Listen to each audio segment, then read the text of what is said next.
Hey, the high school dropout, still rocking that pathetic style, huh? Well, let me treat you to some fine wine today. At the reunion, I bumped into a classmate who used to mock me for being poor back in school. Despite us both being grown adults now, the moment he spotted me, he unbelievably held his wine glass over my head and poured the wine all over me. The rich aroma clung to my entire body, leaving me feeling terrible. How about that? Bet you're thrilled to get a taste of the high life, high school dropout. This guy hasn't changed one bit since those days. I was beyond angry, filled with disappointment. I've made up my mind to side it about what I declared something ruthless to the classmate who mocked me. Then his eyes widened, and his face turned pale rapidly. Well then, let's start my counterattack in full. My name is Kevin. Raised in a typical family with a self-employed father and a stay-at-home mother, my childhood was free from significant hardships. After school, I tossed my backpack and play in the neighborhood park with friends until dusk. But things changed when I entered middle school. My father stopped coming home due to his work. It was normal for my dad to come home after I had gone to bed and leave early in the morning. I just assumed it was normal for him not to be around much. But on his rare days off, he did try to provide some family time, like going for drives nearby or taking us to amusement parks. And then it was just my mom and me. Mom, are you okay? One late night as I got up to use the bathroom, I saw her sighing repeatedly while looking at the household budget book. Yeah, I'm fine. You don't have to worry about anything, she said with a smile. But her face was visibly worn. Lately, there had been changes at the dinner table. The number of side dishes had decreased, and the fruits that used to be a staple were now gone. The lunches she packed for me each morning also changed, mostly just plain rice with a small amount of pickles or simmered dishes. One day, Brad caught sight of my meager lunch and started picking on me. Your dad ran off in the night, leaving your family behind, didn't he? I heard it from my dad. That's why you bring such lame lunches, right? It's hilarious, he said, laughing with his cronies. I was so angry I almost lashed out, but the image of my mom's smiling face came to mind and I clenched my fists to hold back. I don't want to cause trouble for Mom. Brad was the son of the president of Bradley Merchandising, a well-known food company in the area, and was seen by teachers as a model student due to his good behavior. In reality, however, he was a terrible guy who used his father's status and connections to bully others. If anyone stood up to him, they became his target. Fearing this, my classmates gradually distanced themselves from me, turning a blind eye to how I was treated. Encouraged by this, Brad's teasing only escalated, and finally, I reached my breaking point. It was lunchtime as usual. I sat in my usual spot, a secluded corner of the staircase, eating my lunch. Hey, who's Kevin? Brad yelled. Yo, Brad, I replied. Brad approached me with a sneering smile. I usually ignored him, but he didn't like that and took an unexpected action. Typical peasant's lunch looks as bad as ever, he said, reaching for my lunchbox. Hey, what are you doing? I impulsively knocked Brad's hand away. Ouch, you sorry, but he suddenly reached for it. Then Brad snatched my lunchbox and slammed it onto the floor. The rice and leftover meat and potatoes from last night scattered in a sad mess. I pictured my mother's sad face. What the heck are you doing? I shouted, grabbing Brad by the collar. Think you can hit me? You know what'll happen if you do, he said with a smug look, seeing his triumphant face. I lost all restraint.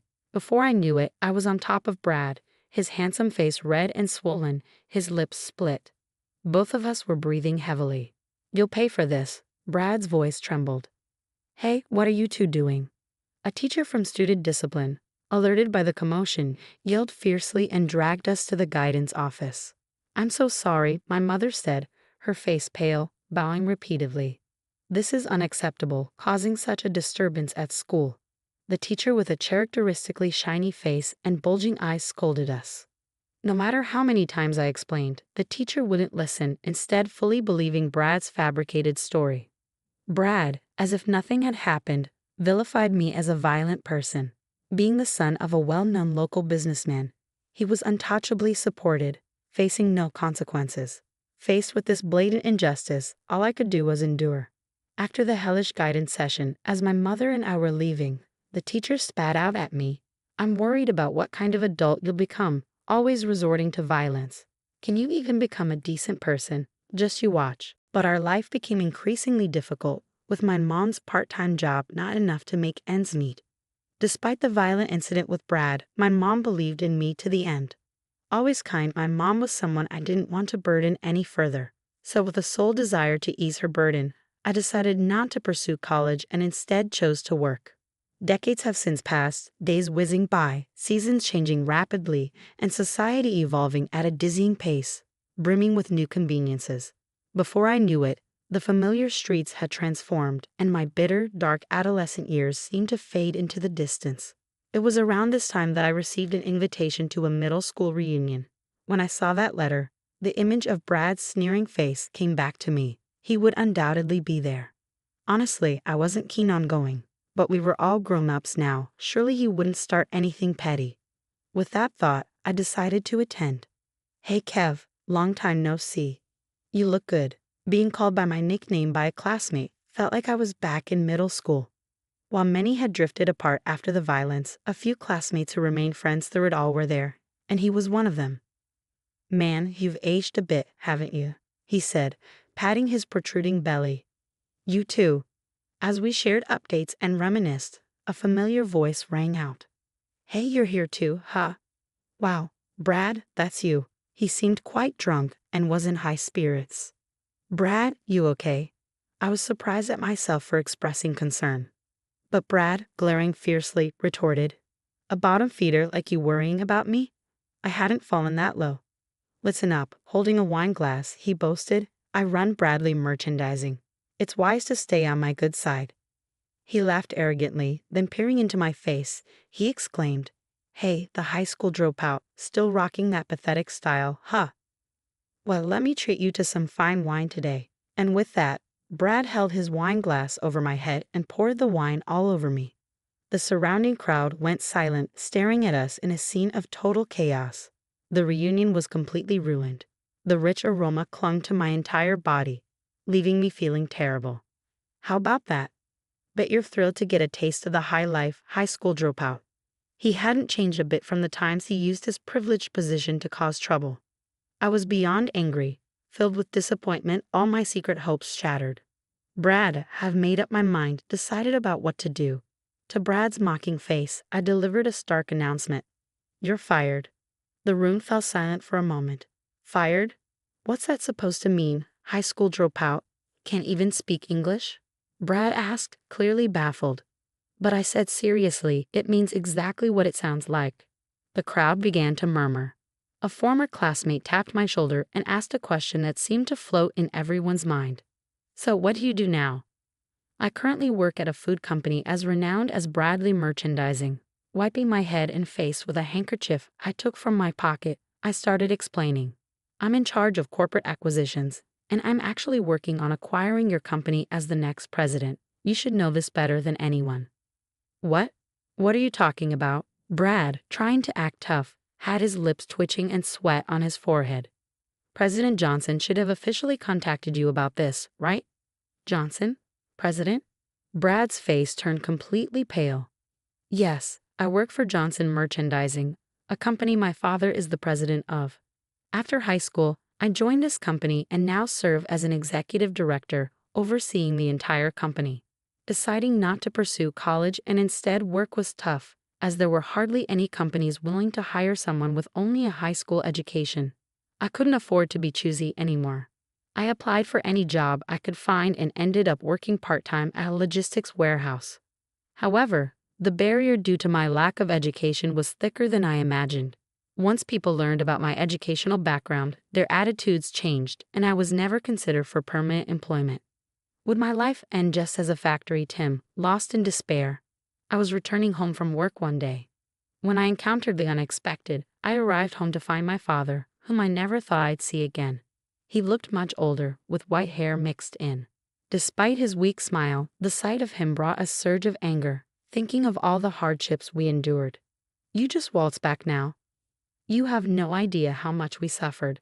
Then my father tearfully apologized. "I'm sorry, honey Kevin. I'm truly sorry. I was so focused on getting the company on track that I neglected you. No excuse can change the fact that I caused you unnecessary hardship. I'm deeply sorry." My mother and I, without a word, just stared at him. I'm not asking for your forgiveness, but I want to at least apologize to you both in some way, he said. The house was completely silent.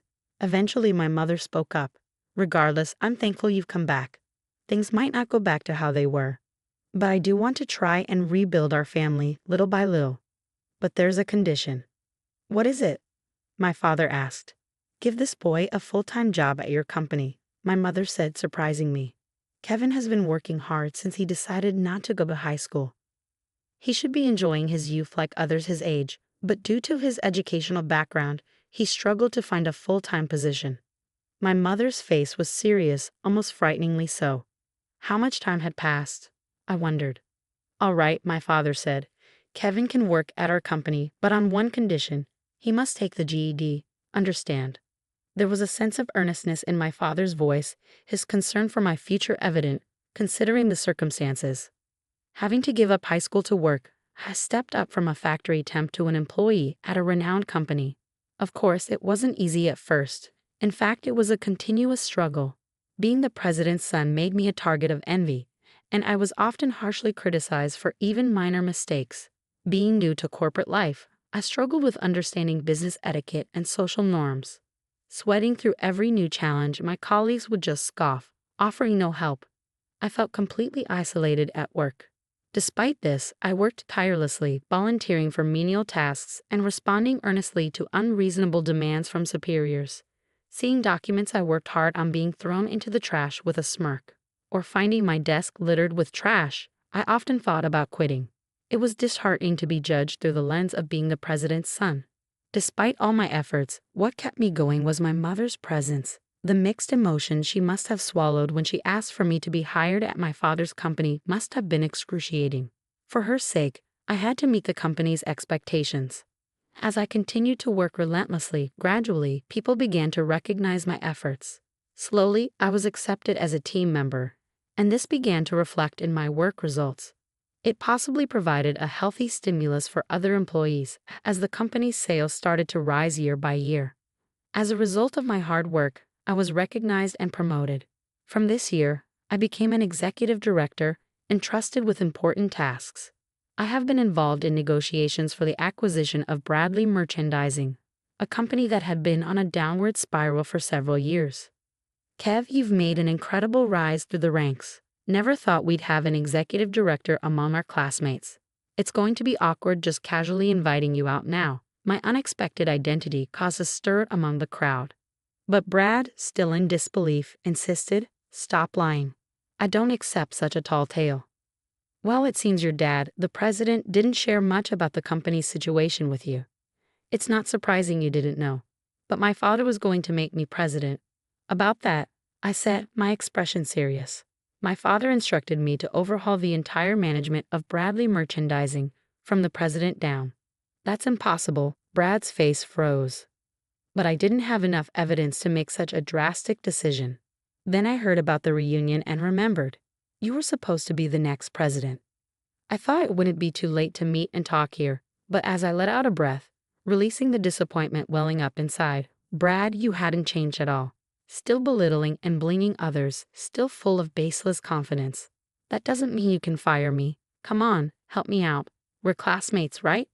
His attitude had changed drastically from his earlier arrogance, now desperately pleading. But I wasn't going to soften my stance over something like this. I just made a logical decision as a business leader. Running a company isn't as easy as you think, I said firmly, grabbing Brad's shoulders and looking him in the eye. I faced many challenges as the president's son, but I never gave up because this company was my only path. You had more advantages, attending a good high school and graduating from college. It's time you put in real effort for once in your life. Tears held back, my voice shaking as I spoke to Brad.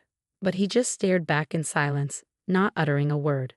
A month after the reunion, I stood in front of the Bradley Merchandising building with my father. Today, we'll officially proceed with the acquisition.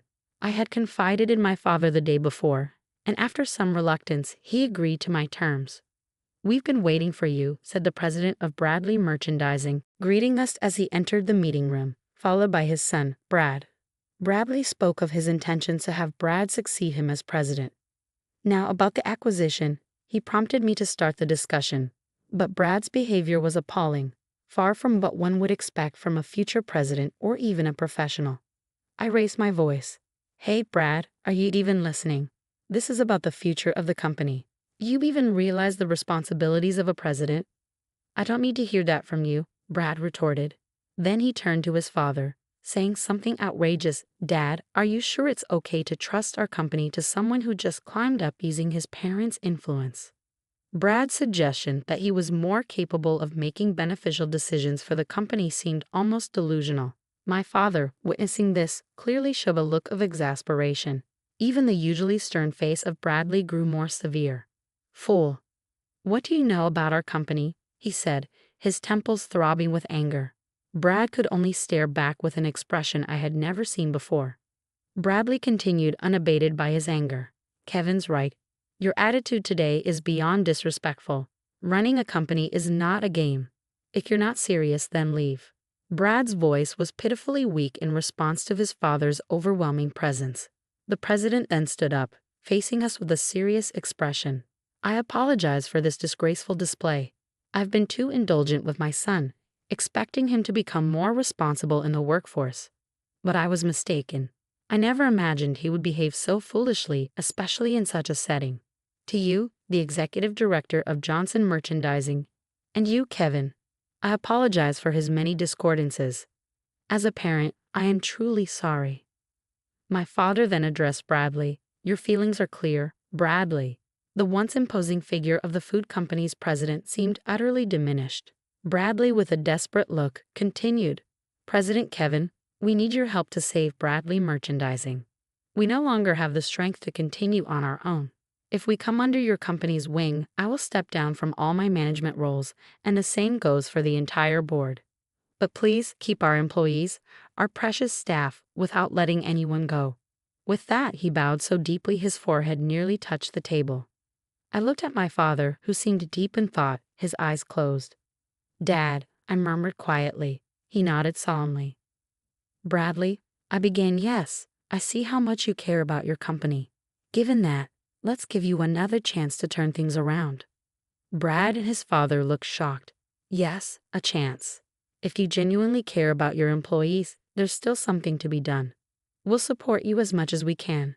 If that fails, we have no choice but to take over completely. Kevin, how can I ever thank you? Beside his tearful father, Brad looked completely drained, as if all the strength had left his body. I continued speaking, glancing between the two. I've always resented my father, I began, causing a look of shock in Brad. He neglected our family under the guise of work, forcing me to give up high school. I aimed to prove him wrong. But my mother, who suffered the most, forgave him. I still vividly remember my mother's resolute face when she chose to forgive. At first, I couldn't understand her. But now I get why she decided to forgive. She taught me the importance of it. I heard my father murmur softly. Kevin said, I am who I am today because my mother forgave my father, and recently, I finally felt like I can forgive him too. Bradley nodded in agreement, feeling as if pushed forward by an invisible force. I continued my thoughts. Everyone deserves a second chance. People become stronger by overcoming adversity, I said, turning to Brad, who was slouched back in his chair with a sulky demeanor. Brad, it starts here. Isn't this your time to step up? But I don't know anything about running a company, Brad muttered. I placed my hand on his shoulder. It's okay to start now. Work hard, and the results will follow, Brad, I reassured him. Brad looked at me, a faint smile on his face. For the first time after countless discussions, Bradley Merchandising agreed to a business partnership with Johnson Merchandising and began the path to recovery. Brad became the new president with his father as an advisor. Shedding the pride of being the son of Bradley Merchandising, Brad worked tirelessly to regain the trust of each business partner through humble visits. His transformation inspired the employees, and their mindset began to shift. The company, once complacent under the guise of a large corporation and marred by internal power struggles, saw employees stand up to the challenge. Sales put more effort into their work, and the administration focused on creating a welcoming environment for business partners. Brad notably enhanced working conditions by revising inclusive welfare policies and eliminating exclusive systems, contributing to a significant turnaround for the formerly struggling Bradley merchandising. Encouraged by the changes in everyone, including Brad, the company's sales gradually climbed like ascending stairs. This year, we were even able to provide bonuses to all employees, albeit modest ones. Similarly, our company's performance improved significantly, and we've now reached a point where we can sponsor various advertising campaigns. The reunion became a catalyst for rekindling friendships with classmates, I reflected. Initially wary of Brad, they were now impressed by his transformation, sharing jokes and laughter. "Hey, can we drop the president title when we're off work?" I teased. "It's just a habit," Brad said, scratching his head in embarrassment. "Then at least call me by my old nickname when we're not working." I forgot what it was. "You used to call me that all the time." "Can't believe you remember that," Brad said, feigning exasperation. "All right, how about this? From now on, every time you call me president, you owe me a drink," I proposed with a smile. "That's a good idea." "Okay, Kev," Brad agreed, stopping in his tracks and calling me by the nostalgic nickname. "Thanks, Kev." Human nature tends to cling to negative emotions, and I've been no exception. I resented being looked down upon for being a high school dropout and felt bitter about my social standing. If I hadn't forgiven my father, I might not have reached out to Brad and others. Despite all the harassment from Brad, I couldn't give up on him. Remembering my own struggles, I realized that people who overcome hardships can face any challenge ahead. If you strongly desire to start over, you can change from that point. I plan to lead the company humbly, navigating the challenges of business with dedication alongside my valuable friends and colleagues.